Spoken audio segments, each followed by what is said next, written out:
Life is hard. It's full of uncertainty. Do you ever find yourself wondering how to live life in a world that is anything but stable? Do you find yourself asking what the will of God is for your life? Welcome to the Understanding the Times podcast with 517 Ministries as we endeavor to reveal Jesus to people through the transformative power of the Holy Spirit so that they may be restored to the heart of the Father. Here's your host, Evangelist Michael Holman. Hello, everybody. Evangelist Michael Holman here at 517 Ministries in Kansas City, and I want to welcome you to Understanding the Times podcast. Today's guest is a relatively new friend to me, being in ministry for 30 plus years now, accrue a lot of friends over the years. This is a newer friend to me. I got to meet this guy really for the first time in earnest last year when I was ministering in Silex, Missouri. He and his bride came up and came to the Sunday morning service, and the Lord really smiled on us that day. But I have found more and more things about this guy and his wife, and they have a wonderful ministry called Bridgehouse Ministry, and I know there's several locations. I'm not going to try to tell you all about it because I have a guest to tell you about it. So without further ado, here is my friend, Jim Boone. Jim, my friend, how are you?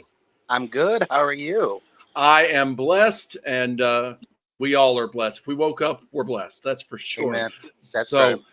Now, before we get deep into the ministry, how many houses do you all have now? We have 4 houses right now. We just opened one for women in Louisiana, Missouri. Mm-hmm. That's And my dad's one, hometown. Yep, we have that one in Louisiana. We have another women's house in St. Peter's, and we have 2 men's houses. One's in St. Charles, and the other one's across the river. And it's in North County, but it's actually in a little neighborhood, Woodson Terrace, which is just outside of Overland and St. Anne over there. So it's a little bitty municipality. So that's not too far from the suburbs of St. Louis, No, the suburbs in northern Missouri suburbs. And it's actually about a minute to 2 minute drive from the airport. So okay, yep. That's not too bad. Well, I'm excited to talk about Bridge House, and that is the main reason why I brought you on here. But Bridge House Ministry is clearly a near and personal. It's near and personal to your heart because you've lived this life. That's right. And you came out. You have a powerful testimony from everybody that I've talked to. I've never actually heard it. I just heard bits and pieces. And so, Jim, I'm going to give you the floor. And if something comes to me, I'll interject. But I'm going to let you just roll with it right now. So, all right. Tell us about how you came to Jesus. Well, to know how I came to Jesus, you have to know what my life was like. I spent 30 years in active addiction. I woke up at the age of 14, and I began drinking at the age of 14. The very first time I drank, I blacked out. And quite honestly, I used that as an escape. That was my escape. I never drank to get loose. I never drank. I drank to get blown away, and that was my that's how it operated for exactly 30 years, probably 28 years.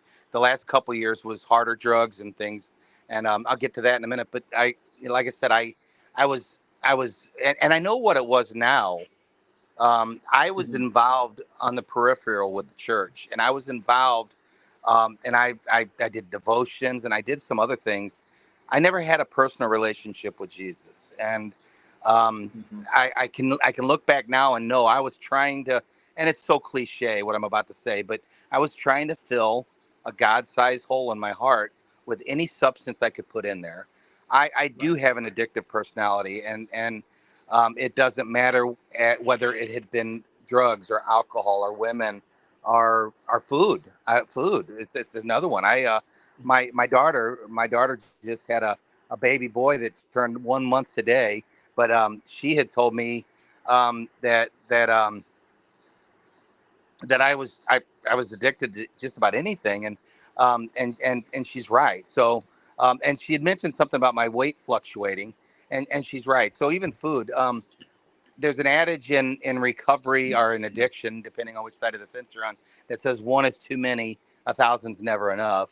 And that was me. If you put a beer in front of me, I wanted 10 of them. If you put money in front of me, I wanted all the money. It didn't matter what it was. In fact, at one point, somebody said something and they were intending to hurt me. After I came to the Lord, they said, well, you're always going to be addicted to something. Now it's just God. And I had been so used to that person kind of being offensive to me that I took it offensive. I'm like, oh, oh, oh, oh. And I thought, oh, wait a second. That was pretty cool, actually. Right. So, I took it as a compliment, but it took me a minute. But after about 28 years of actively using alcohol, somewhere between 2005 and 2011, I had a doctor that put me on a chemical called Antabuse. It's a drug that makes you sick if you drink, and it interacts with it, and you get sick if you drink. And of course, being an addict, one day I had a bad day, and I decided I was going to drink on that, and it gave me. The best I can describe it is a migraine headache where the front of my head felt like it was going to blow up, and I was physically ill on the side of the road and some other things. So I realized, well, I can't do that anymore while I'm on this. But my addict mentality said, well, I will try recreationally using crack cocaine. Or I mean, that's what it was at that point. It was crack cocaine. And I began using that. So what alcohol did is a gradual descent for like 28 years. Um, that took me to the bottom rather quickly. Took me to some dark places. Took me to some areas that I never should have been in. Took me to areas of the city and into houses and into places I never should have been in. Um, on October 20th, 2011, I had decided I was going to run. I mentioned my daughter that just had a baby.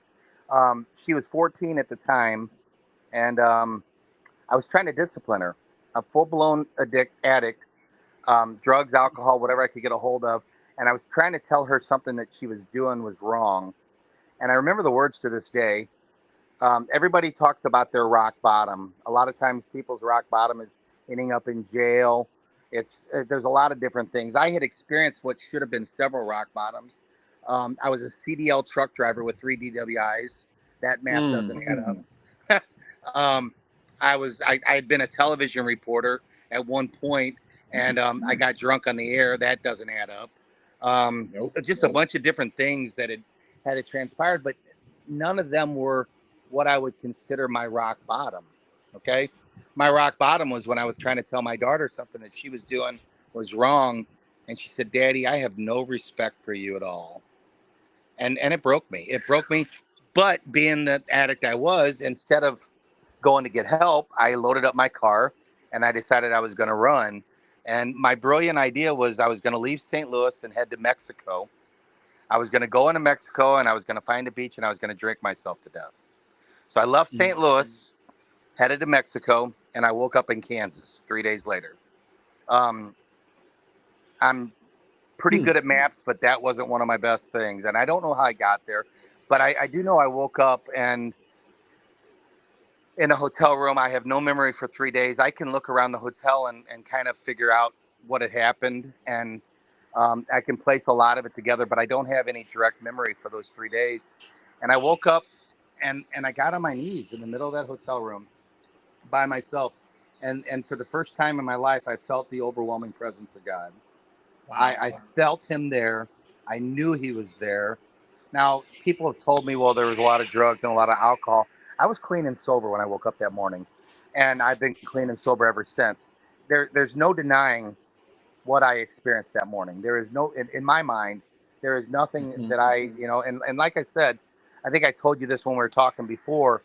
I had grown up involved in the church. In fact, there's a lot of people that I knew when I was in high school that said I had a calling on my life. And looking back, I believe I did. There was one guy that is a pastor now he's with a Methodist denomination that told me I led him to the Lord when I didn't even know the Lord myself. Okay. I was in full-blown addiction.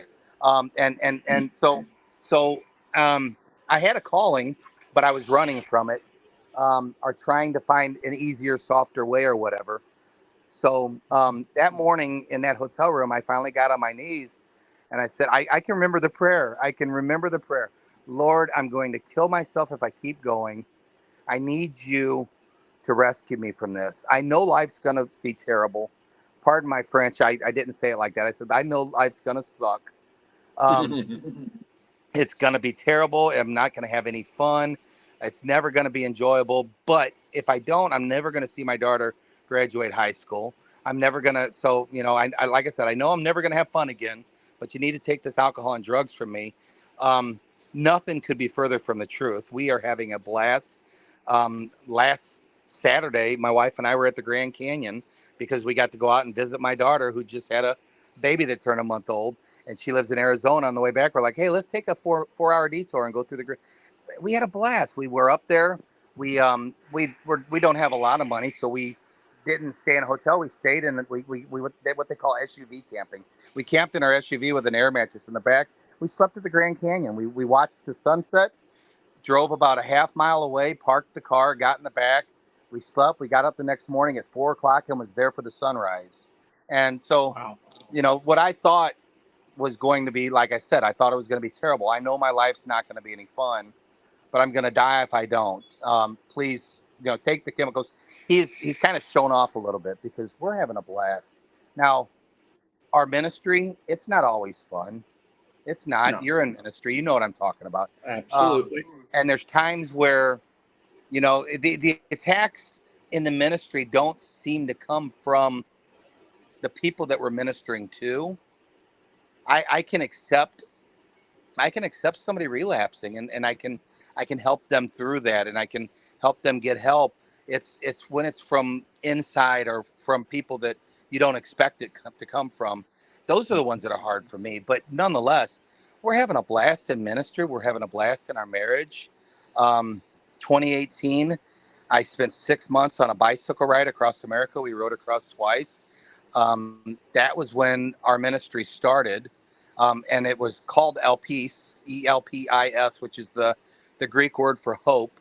And it kind of evolved, and then now it's the Bridge House, and that is what our ministry is now. What we do is transitional homes for men and women coming out of addiction. Um, my wife and I are both Teen Challenge graduates. She went through a program in Russellville, Arkansas. I went through a program here in St. Louis for 4 months in High Ridge.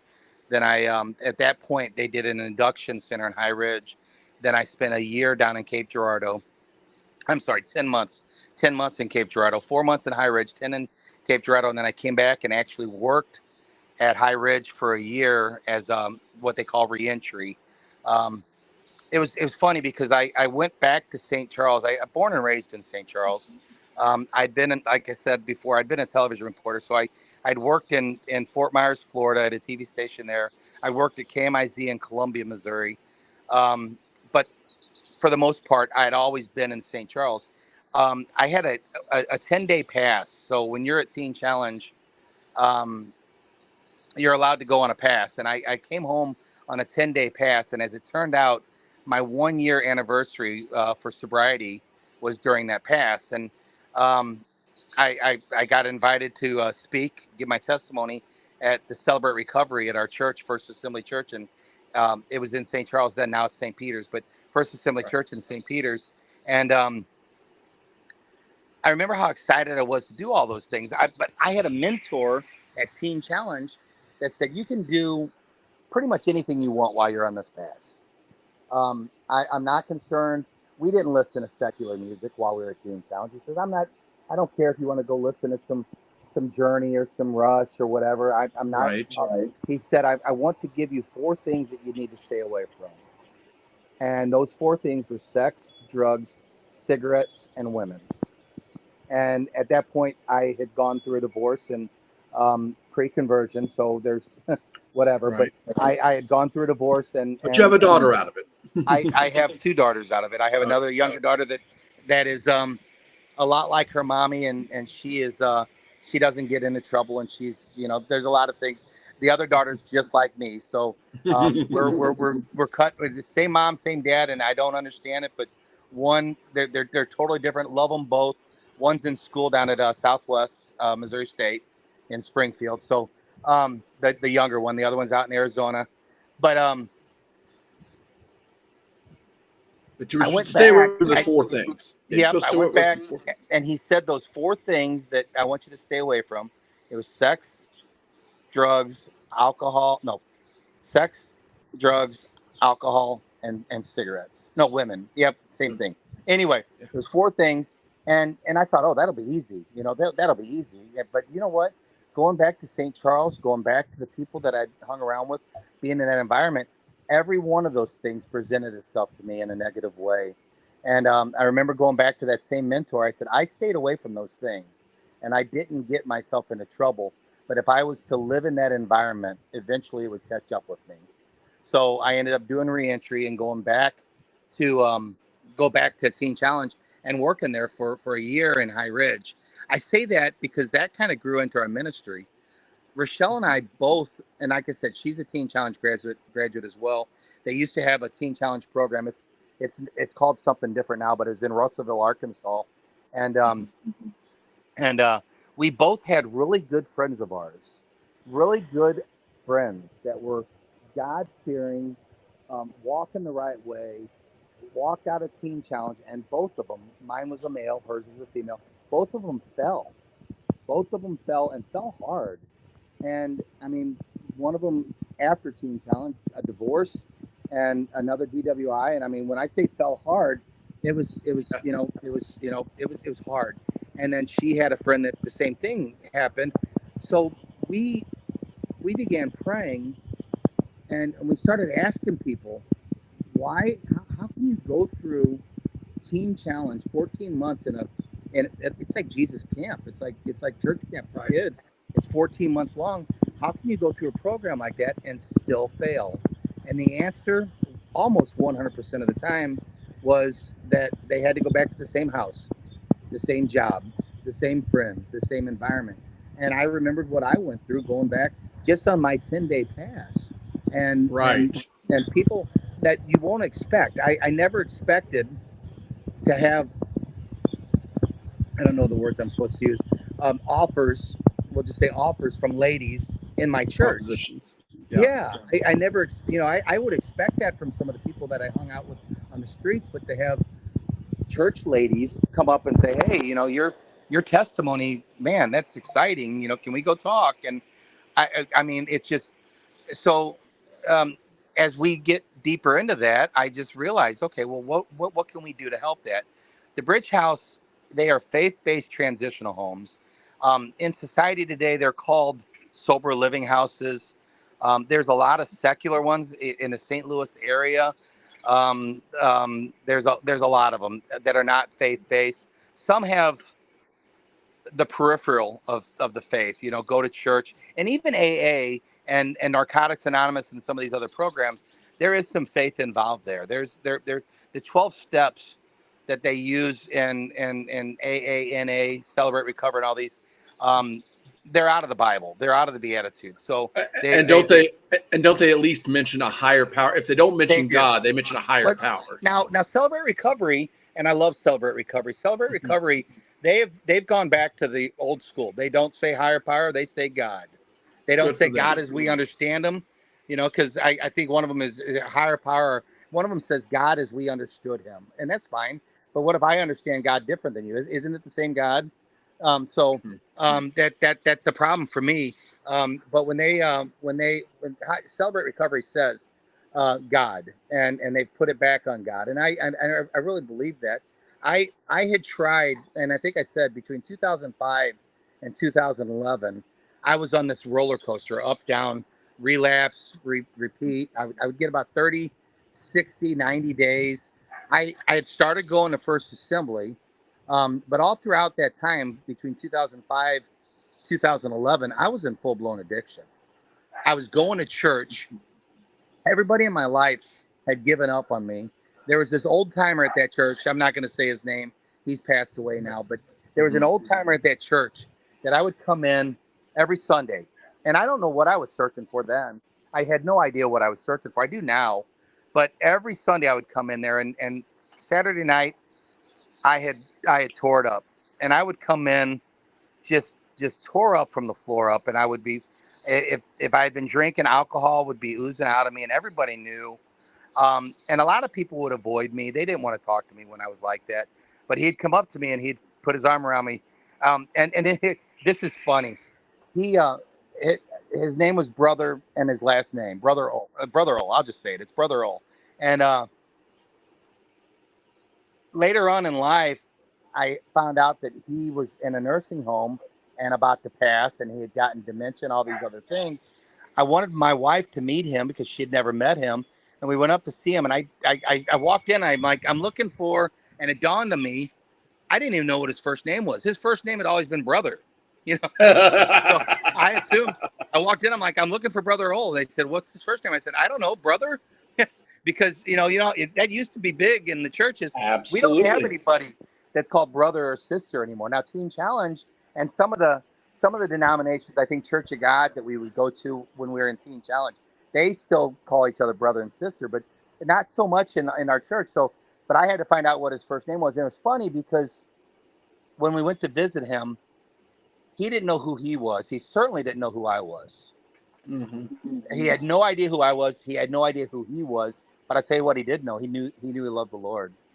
And in fact, when I described him, they said, "What describe him?" I said, "It was a short little guy, probably talking about God all the time." And they said, "Oh, the Christian man in the back." They knew without even his first name, they knew who I was talking about, and they pinpointed us to where he was. So Wow. even like I said, even at the end, right before he passed away, he didn't know who we were. He never met my wife. Didn't know who I was. Didn't know who he was, but he knew he loved the Lord. Um, but anytime I would come in on Sunday, he would come over to me. He'd put his arm around me and say, "How you doing?" I said, I'm hurting." He goes, "I can tell." He goes, "Keep searching. Jesus loves you, and so do I." And that hit me because everybody else had given up on me. Honestly, even people inside the church had given up on me. He's never going to change. But not this guy. And I wanted to know what he had. I wanted to know how he Right. could still love me when no one else could. When no one else could. So I kept coming back, and then, like I said before, that day, October 20th, 2011, I woke up in that hotel room in the middle of Kansas, and it's funny. On the way back from the Grand Canyon last week, we drove through that city, and I'm like, we're not staying here. I told my wife, I'm not getting a room here. We can get one in Hayes. We can get one all these others. We're not getting one there. So we drove right past it. But God got a hold of me that morning, and like I said, for the first time, I could feel the warmth, and I I could feel the love, and it wasn't because he wasn't showing it to me all the time. It's because I wasn't willing to accept it. Yeah. Um, and I learned through my addiction, there is not enough alcohol or drugs to drown out God's voice. There's not enough alcohol or drugs on the face of this earth, or any other chemical or money or anything. If God's trying to get your attention, it took 30 years, but he will get it. My pastor growing up, his name was Jerry Harris, Pastor Jerry, preached a Good man. sermon. I love him. He's over our ministry as part of Reach Network, and I know he's retired now, which means he'll probably work more now than he did when he was actually working, because I That's know all how right, Jerry. retirement works. But I remember he preached a sermon on the Israelites wandering in the wilderness, and for them it was 40 years. For me it was 30. But I can remember starting my journey at the age of 14 and coming back to that exact same spot 30 years later, just like the Israelites did. And God saying, "Hey, the promised land is here. Do you want to come across?" I'm like, "I do now. So, but it took me 30 years to wander. But I do that sermon, even unsaved, unchurched, whatever you want to call it, before I went to Teen Challenge, that sermon, it just burns in my brain and I remember it. So it's one of those things. And like I said before, there were so many things that I've talked to people from high school and from college that we didn't even know you were in addiction. I mean, I did. I guess I did an okay job of covering it up or hiding it or whatever until later in life. I can remember taking my 14-year-old at the time to a Royal Rangers. We built her a Pinewood Derby car, and the car was a pooch. It was so slow, but it did. But it did win Best in Show. She's got a trophy now from So the it looked good. It looked good, but it ran horribly. Oh, it ran horrible, but it was but so we've got a trophy from it from Best in Show. But I remember even that day, I had been I had been drinking, I literally all day long. All and I'm like, today I'm going to drink vodka because no one will know. No one will have any idea I've been drinking. And I drank all day long, and I took her to that event. And like I said, the car was slow. It didn't win anything, but it did win that Best in Show. I still to this day have some old timers from that church that walk up to me. They don't mean anything bad by it, and it doesn't sting like it did at first. Hey, remember that time you brought your daughter and you'd been drinking all night, you know? And they mean well, because it's normally followed by, isn't it great that God got a hold of you in a mighty way after that? And so I know what their intentions are, but it's still, they there's a lot of people in that church that remember that. In fact, when I left Teen Challenge after a year of reentry, and I prayed to God on where to go. God, what church do you want me to go to? Yes. And he said, First Assembly. And I said, I'm not going back there. They know where the bodies are buried. And I felt God telling me in a mighty way, yeah, I want you to do that, not to show yourself off, but to show me off, to show what I can do. So when, like I said, when people say that now, it doesn't necessarily offend me like it had at one point, because it's part of it's part of my past. It's part of my testimony. So there's people in that church that are supporters of our ministry that saw me in a mess and say, well, if God can do that for Jim, then he can certainly do it for the ladies and men in these houses. Absolutely. And so it's a beautiful thing. And in fact, I walked in that church. He wasn't going to show me or tell me why. There's a bunch of times in my life where I have tried to fight God or stall God, or even starting the school of ministry. He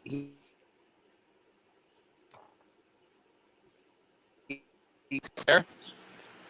Yeah, now you're there. Okay. I had an incoming call. Sorry about that. He wanted me to start the school of ministry in February with the first class and everything else. And I fought it and fought it and fought it and dragged my feet. So I didn't start the Bereans, or I guess Global U, whatever it's called now. Right. I didn't start them until like class 4 or 5. And the classes I'm taking are like hermeneutics. And I'm like, well, these are no fun at all. And, and then I got through the last 4 classes. I went back and got the first one, which was the Gospels, and like, okay, these are fun. These are cool. Right. But because I stalled, he had to show me quit stalling. Well, the same thing happened with the church. He told me to go to First Assembly. I didn't want to go. And because like I said, it was more embarrassment. It was more pride.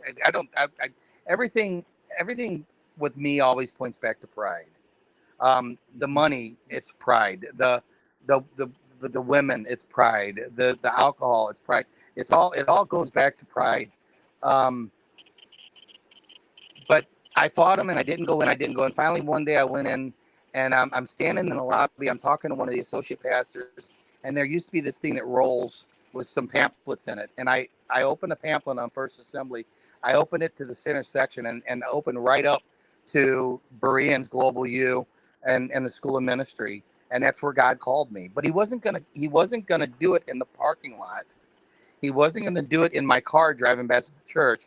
He told me to go back to church there, and he wasn't going to show me until I walked in. And I walked in, and he showed me. So, and that's where I got called into ministry. Same thing with, the baptism of the Holy Spirit. I fought God on some things I was going through, even at Teen Challenge, even being there 7-8 months. And when I finally surrendered, he showed me. So, I try now when God says jump, just to say, how high, sir? How high, Yes. God? Because I don't want to limp anymore. Every time I fought God, I walked away with a limp, and it's so much easier if you just, okay, yep, let's do it. So Obedience. the thing about the house is, like I said, when Rochelle and I had, and my wife's name is Rochelle, we had both had friends that fell, and I think I said that earlier. Um, we try to give people an opportunity basically for just two things. One, to enrich their recovery, but even more importantly than that, we give them the opportunity to learn and develop a relationship with God. And it's not something that they can get all the time when they go back to the same house that they were in addiction in, or the same family situation, the same friend situation. It's just really hard.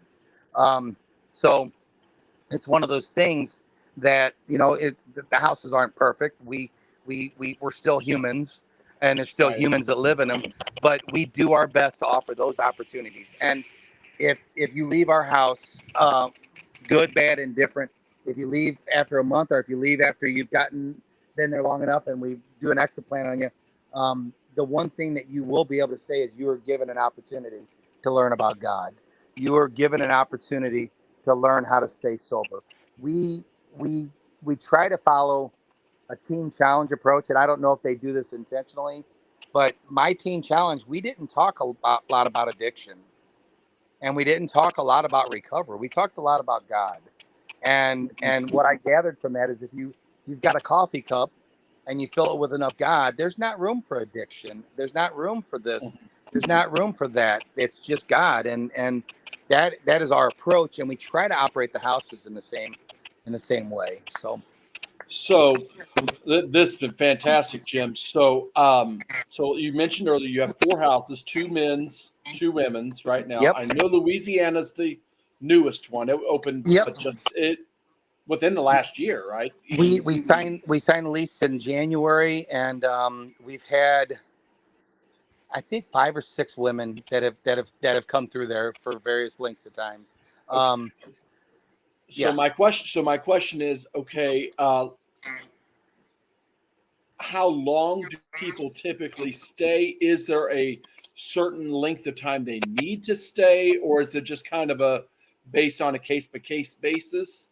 And It then is. go ahead that, and then I'll give you another question after that. Well, it's case to case basis, and basically what we try to do is we try to get them to be still, and just get used to living life on life's terms without drugs and alcohol.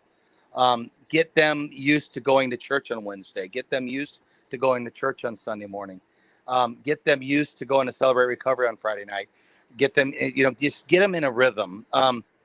The worst thing for an addict in recovery is boredom, and because we will find something to do, and generally it's not a good idea. if you're 1 month sober and you're trying to figure out something to do because you're bored, you can come up with some ideas, and they can be off the wall. So we try to get them in a rhythm, get them working, get them a job. Quite honestly, as odd as this is going to sound, get them eating again, or get them eating healthy again. Because when you're in addiction, if you notice, there's not. Anyway, I better back off a little bit. But get them healthy, and get them doing things. Now, as a rule, um, we'd like to be them to be there at least a year. We can accept them being there up to 2 years. There's other things involved, and there's certainly, when I came out of Teen Challenge, I had a divorce, I had my 3rd DWI, so I had a lot of legal fees that I had to be paying off.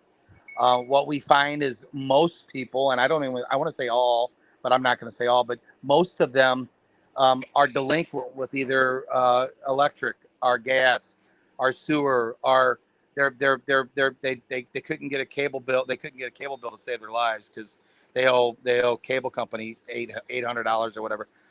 Help them get those things caught up. Sometimes it takes longer. Sometimes it can be done quicker.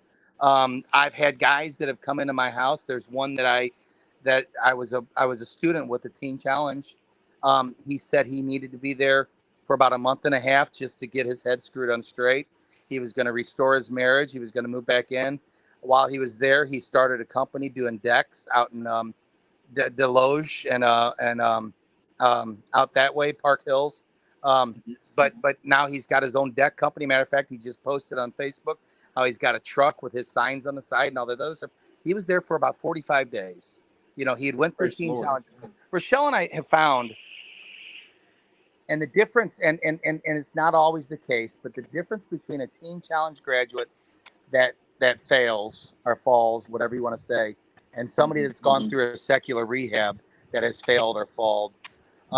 When you have gone through Teen Challenge and you have been filled with God and the presence of God, you may fall, but you're not going to stay down as long. And that's the biggest difference we've seen between people that have gone through a faith-based program and people that have gone through a secular program. And I'm not knocking the secular program, because I have friends that I went Absolutely. through when I went through in 20, but even them, the difference between them and other people that have gone through that secular program is God is involved. Okay. Even the ones that have gone through a secular program, First Assembly, ever since, and I mentioned Jerry Harris, Pastor Jerry earlier. Even when I was in there, the reason I went to First Assembly the first time was because a bus pulled up in front of our secular rehab on Sunday and said, "Hey, volunteers that want to go can come to church." And I wanted to go to church, so I went to church. I'll be honest, I went for all the wrong reasons, but God still got a hold of me. And they're still going. So they're that First Assembly Church in St. Peter's has a huge recovery community. They have a huge Celebrate Recovery on Friday nights. They have, if there is such a thing as a recovery church, that is one of them that just stands out. They are huge in the recovery world. That is where our men in St. Charles go on Wednesday, Sunday, and Friday, and that's where our women in St. Peter's go on Wednesday, Sunday, and Friday. The other two go to different churches. They're both Assembly of God churches, but they're still in church and they're still in their communities, their recovery programs. But so when somebody falls like that, it's a lot easier for them to get up quicker, and they know who to turn to, and they know how to get them. They know it's God. So, like I said, the guy that was there for 45 days, he had fallen. He knew what he needed to do. He had the things in place. I've had guys that have come up. I've had guys that have been there for 2 years, and women, because the women's house has been around. It was around long before we became involved. Pastor Jerry and First Assembly opened that house, I want to say 18 years ago. It's been a long time, but as long before I even got sober, my wife got sober. And then we've acquired that house. And then since then, Rochelle and I have been able to open 3 other houses, including the one that in Louisiana. So there's been times, and especially the women's house, where we've had to go after 2 years and say, hey, we need to start working out an exit plan. Because the last thing we want, and I've seen this at Teen Challenge as well, we don't want somebody to become addicted to the program. We don't want to see somebody where they're so, people have talked about people in jail being institutionalized, and they come out and they don't know how to deal with society. Well, the same thing can happen with Teen Challenge. The same thing can happen with our houses. We don't want them to be there to a point where they can't live alone. Our hopes are, we don't want to be a permanent home. We want to be a transitional home to help them transition from a life of addiction into a life serving and loving God. And so, whatever that takes, but we've had to coach people after 2 years and say, hey, it's our, we do it earlier than that. We go to them after about a year and a half, and we build up an exit plan and help them. We've got lists of people that will hire felons. We've got lists of people that will hire people that may have less than perfect credit, and because all those things can relate to people coming out of a background of addiction. Our hopes are is that everybody can, whether it's with a roommate or by yourself, or a girlfriend, a fiance, get married, move back in with a wife, things like that. So it's contingent on other things, but and the other thing that we've noticed is that it seems to happen with the men quicker than the women. And I'm not being, over dramatic when I say that. It just seems like the men are there 6 months to a year. The women seem to be there for a year and 3 months, something like that. So, and your data is your data. The thing is, and if you have data to back it up, there's nothing wrong with that statement, because data is your data. So, yeah. So, and that's what we see. So, question I have for you is, like what is your capacity on either of these on any of these houses? I mean, because obviously you can't jam 50 people in a house. I mean, Nope, nope. We want to keep it small. I'm not, some of these sober living houses, and Rochelle's fielded calls from people. How do I make a profit with these sober living houses? That's not what we're in this for. If we were, I could put bunk beds in the room, and I could put 20 people to a house. We have a house manager who lives rent free at each of our houses, and we have beds for either 6 or 7. So some of the houses have one of the houses is a little bigger. I think the one in Louisiana. I think eventually, if we want to fill that house, we could put 8, but that's not our desire. We've got we're comfortable. We're comfortable with a house manager and 6 residents, and that gives the house manager ability to work with the 6 people. When we get that house in Louisiana full, it'll give uh, Pastor Jessica Gamble an opportunity to work with the women, not immensely, but not not like there's 20 of them. She don't even know anybody's name, so it allows those because we want to build relationships. The hope is that at some point where at some point a year and a half down the road, they'll move out. They'll have their own place. They will be plugged in with Reach Church, which is where the North County men go. They'll be plugged in with Belong Churches, where the women out there go in Louisiana. They'll be plugged in. They'll be serving in their Celebrate Recovery out at Belong. It's Living Free. They'll be plugged in with that group. They'll be plugged in with people. There's a women's group that meets out there, and they do their thing, so they'll be plugged in with that. And then when they do move out of the house, if they're still in the area, they'll still attend and they'll still go. And I've seen that with First Assembly. I said that First Assembly is a huge recovery church. A lot of the reason for that is because people go through the secular rehab. They come there on a Sunday morning. When they get out, they keep going to church there. They go to Celebrate Recovery, and they're like, hey, they have a church here. Maybe I should come in on Sunday. And so there's a recovery. Our family. We have one of our biggest supporters, partners. They became involved with the Bridge House because their daughter was in a secular rehab. They lived in Louisiana. You probably know them. They lived in Louisiana. Their daughter went through a program and was going to this church. They started going to that church. The daughter doesn't go to that church anymore. She goes somewhere else, but they still go to that church. So it's grown kind of through that. And it is. There's a lot of people either have come to that church in recovery or are come to that church because there's a family member that has gone through recovery. So that's there's a amazing. lot of knowledge there. Yep. That's amazing. Are there any plans for a 5th house? We would like to do the goal, and this goes back to Pastor Jerry as well over Reach Network. There was a point in time where he sent something out talking about 10 kingdom initiatives. He's a church planter, but he was talking about 10 kingdom initiatives. Well, we were at that point, the Bridge House was the only kingdom initiative that he had. So he sent this thing saying out that he wanted 10 kingdom initiatives. Well, we took that as a challenge. We took that he wanted 10 bridge houses, and we prayed about it and we sought God about it, and we firmly believed. We heard God say that He wanted 1 house a year, and by 2030 we'd like to have 10 houses. So that was. And then we came back later on and was talking to him about that. He goes, "No, I was talking about," because now he's got other kingdom initiatives because he has a prison ministry and he has several that are not church planting that are but that is still still our goal. We'd like to have 10 houses by 2030. We believe God has ordained that. We believe we're on pace to do that.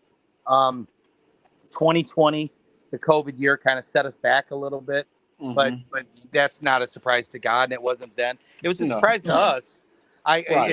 You as a missionary, you as an evangelist, when you rely on speaking and churches for support, and one morning the city of St. Louis shuts down and you get calls from 6 different pastors saying that we're going to have to reschedule your coming into our church.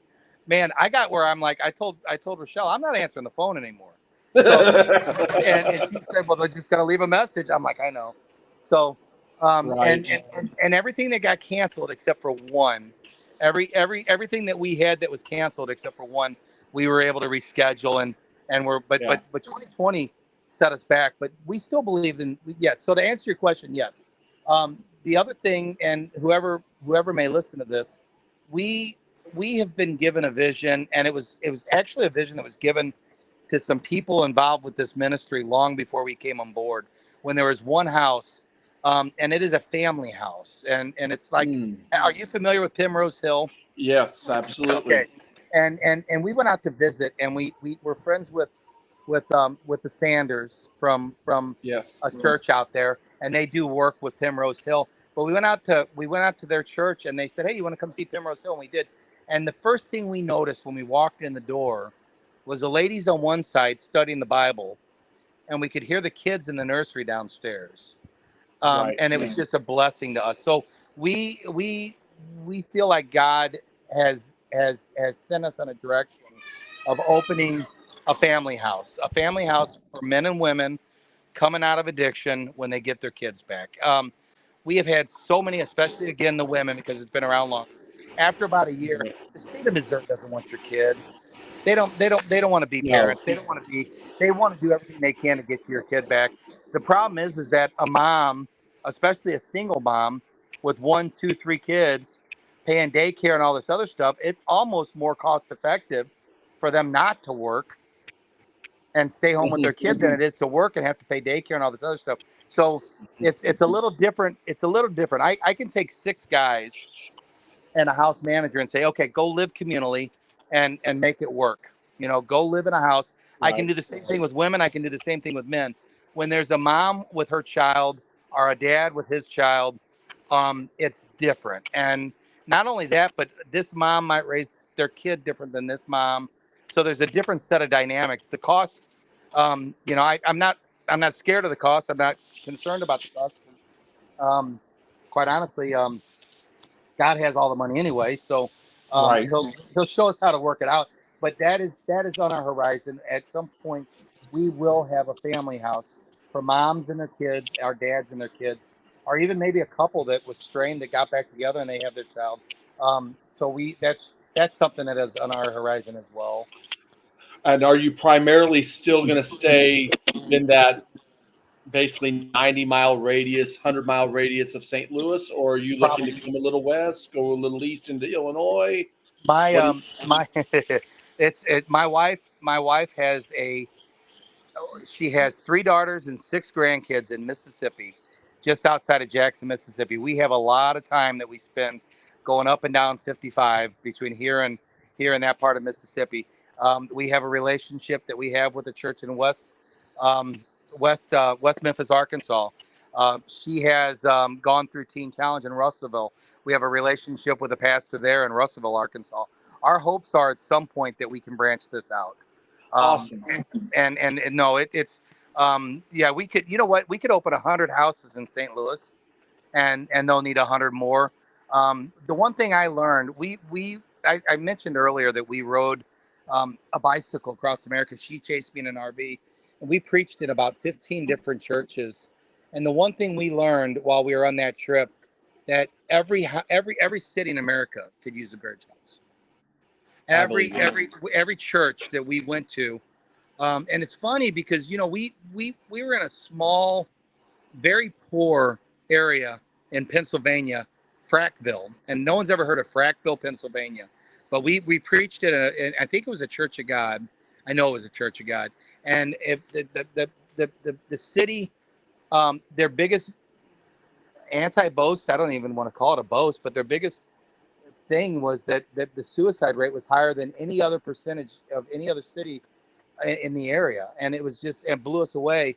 Very poor mining town, and then we were in Sonoma, California, wine country, and we were at a mega church, 1,000 members, three different campuses. We preached in the morning, and we preached at one of his other churches that evening. And afterwards, he came up to us and said, "You know what? We're ravaged by addiction. We could use one of these houses here." So it doesn't matter whether it was one of the richest areas in the country are one of the poorest it could be. So our hopes are, and our prayers are, and at some point that it does go, regional, and hopefully nationwide. I don't see why it couldn't. And again, the only thing holding us back, and I say the only thing, it's not a thing at all, is money. But like I said, God has all the cattle and all the, every mountain. They're all His anyway. So if He wants to open one, we won't need anything. We'll just open it. So, and we believe that. That's the thing. I have gone back now, and I'm ordained. My wife has got her credentials, and we believe that. We've seen it because we were both involved in Teen Challenge, and she was the marketing director at her Teen Challenge. So she knew how much was coming in and what was going out. She's seen how God moves, and I've seen it now, from the other end, and fundraising and things like that. We fully believe that when God's ready to open a house, it doesn't matter what's in the bank. We're going to open a house. Sounds good. Yep. Well, before we wrap this up, I want you to do two things. One, at the end, I'll get you to tell people how to get hold of you and how they can support you. But before that, I would love you to pray with our audience, address those that may be struggling with addiction, speak to them for just a couple minutes, and pray, and then we'll wrap it up. So sure. Well, that's something that's near and dear to my heart, and I want to start there. If you're watching this and you're struggling with addiction, or if you have a family member, a daughter, a mom, a close friend that's struggling with addiction, know first and foremost that it's never too late. As long as there's breath in their lungs, God can get a hold of them. I was 44 when I got clean and sober. I have people that I know, including my daughter, that could have gotten sober at 22, 23, 24. She's 26 and she's clean and sober now. Age doesn't matter. Um, Economic status doesn't matter. Race, color, female, male, it doesn't matter. If you're done, reach out to somebody. Reach out to God. Reach out to somebody that can help you find God, or point you in the right direction, or at least show you where to look. I had enough knowledge about the book, the Bible, that I knew what to ask for. Not everybody does, so reach out to somebody, because there is hope. Our ministry started as Elpis because of that word, hope. There is hope. As long as there's a little, the mustard seed, the size of a mustard seed of hope, you can get help, and you can get out of the cycle of addiction. You can get out of the traps. And they are traps. Addiction is one of the only thing that the very first thing the devil wants to do with addiction is convince you that you don't have a problem. If he can convince you that you don't have a problem, you don't have to work on it, because you don't have a problem. If you're considering it, if you're even thinking that you might have a problem, you probably do. And it may not be addiction. It may be abuse of, I've met people that are not addicts to alcohol, but they are certainly alcohol abusers or drug abusers. And they're not alcoholics and addicts yet, but they'll get there. They'll get there. If you're considering the fact, am I an alcoholic? If you're even thinking about it, chances are probably likely that if you're not yet, you're going to be one. And it's easier to reach out now than it is like I did after 30 years. So reach out to somebody. There's people out there that can help you. The way that you can get a hold of us is probably best through our ministry, which is bridgehouseministry.org. okay. Our application for the rooms, for the beds are in there. There's some information in there. My number's on that website. I'm not sure if my wife's is or not. If it's a female, then I'll give you my wife's number if it's not on there. But nonetheless, reach out. We can be reached through bridgehouseministry.org. And again, my phone number's on there. There's a giving page there. There's a lot of different ways that you can give to us. Obviously, Rochelle and I are part of the U.S. Missions Project on a Reach Network, which is Jerry Harris and Pastor Chris Wiggs. I don't know if you know Pastor Chris or not, but they're that it's underneath them. So we go through their U.S. Missions Project. So if you are a church that wants to support us personally, you can go through that. You can go through Reach Network, and you can get U.S. mission giving credit through the Assemblies of God. If you're not concerned with that, you can give it to us directly. You can go through one of the churches that we that there's a lot of different ways. So probably the best way to do it would just be reach out to me, because there's also opportunities to not only support us as missionaries individually, but each of the house has its own 501c3. And we are advised to set it up that way. So if there is a problem with one house, it doesn't affect the whole ministry. If Right. they're their own, each are individual, and we're going to do that each time. So there's opportunities to give monthly to Bridge House Ministry Louisiana, or Bridge House Ministry St. Peter's, or any of those things. So there's a lot of different ways. If somebody's interested, um, they can give me a call, and that's fine. Awesome. So bridgehouseministry.org. Did I have that right? ORG. And it is singular ministry. I think there is something out there, Ministries. We are singular with a Y. Sounds good. bridgehouseministry.org. Sounds good. Would you pray, Jim, and then we'll close this out? Absolutely. Lord, I just I thank you for Michael, and I thank you for the time that we've got to share today.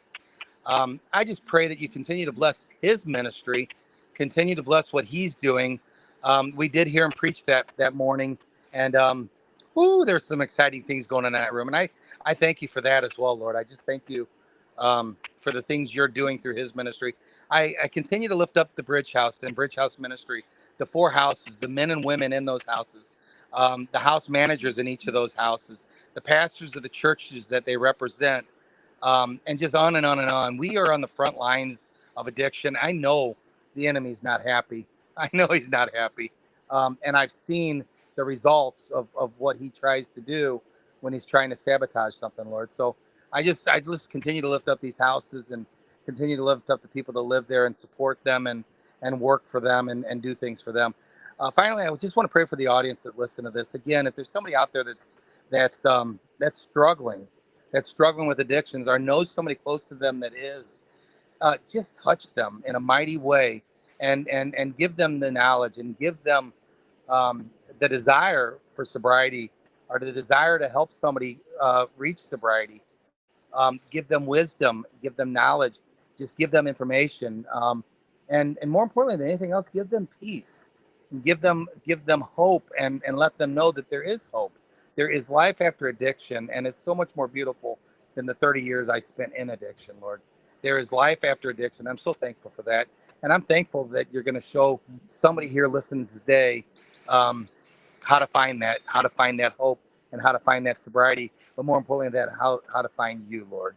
We pray this all in your son's name. Amen. Amen. Amen.